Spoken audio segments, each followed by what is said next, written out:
आपकी ही पार्टी के विधायक सरेआम बोल रहे हैं कि देवेंद्र बबली के महकमे में यानी कि पंचायत महकमे में सरेआम जो है भ्रष्टाचार हो रहा है, रिश्वत चल रही है। और उन्होंने तो यहाँ तक कह दिया, आप भी वहाँ मौजूद थे, कि भाई ये महकमा तो आपके बस में ही नहीं, आपके कंट्रोल में ही नहीं है।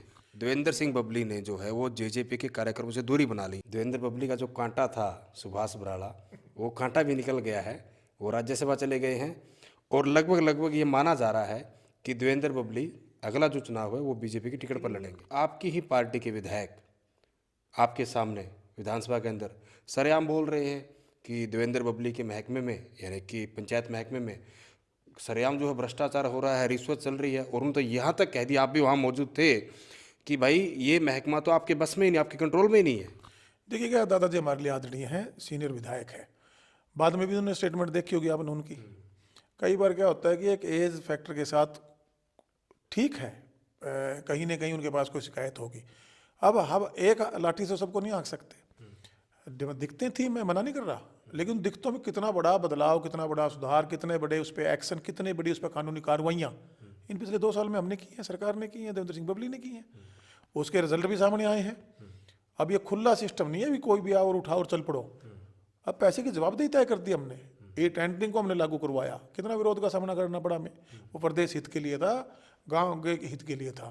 टोहाना के बाद अगर सबसे ज़्यादा समय कहीं दिया है तो वो नारनौल विधानसभा में दिया है। वहाँ आप बहुत बार गए, विकास कार्य किए, बहुत सारा पैसा वहाँ दिया, वो भी रामकुमार गौतम के वहाँ। लेकिन वही विधायक आपकी ही पार्टी की खड़े होकर आपके सामने बात बोल रहे हैं। नहीं देखिएगा, वो कई बार आदमी जब फलों में होते हैं ना, कुछ बातें निकल जाती हैं क्योंकि आप उनसे। जब नारनौल में था आपकी तारीफ भी की थी। मेरी उसके बाद भी तारीफ की है, उस दिन भी मेरी तारीफ की थी। वो डायरेक्ट मेरे पे एलिगेशन नहीं था, कहीं ना कहीं किसी अधिकारी से, कर्मचारी के व्यवहार से वो दुखी रहे होंगे। बबली जी, आपने कहा कि हरियाणा भी विकास के पथ पर और टोहाना भी विकास के पथ पर है।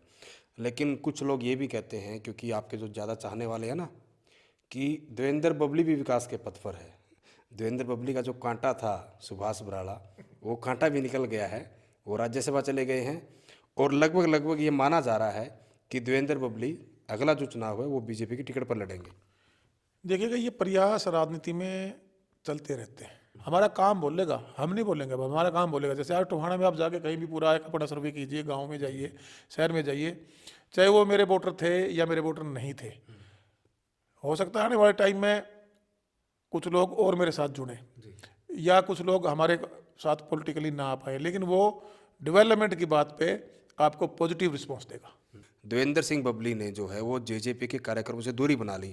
जितने भी अभी जेजेपी के बड़े कार्यक्रम हुए हैं, जो बड़ी मीटिंगें हुई हैं, उसमें देवेंद्र बबली कहीं नज़र नहीं आते अब। नहीं, मैं हर जगह नज़र आता हूँ, कहाँ नज़र नहीं आया हूँ। होंडा में इनकी मीटिंग हुई, वहाँ आप नहीं थे। उस दिन मेरे कोई फैमिली फंक्शन था, इसलिए नहीं मैं पहुंच पाया था। मैं हर फंक्शन में, जहाँ पार्टी के भी पिछले दिनों फतेहबाद हमने ऑफिस की ओपनिंग थी, मैं ही करके गया था।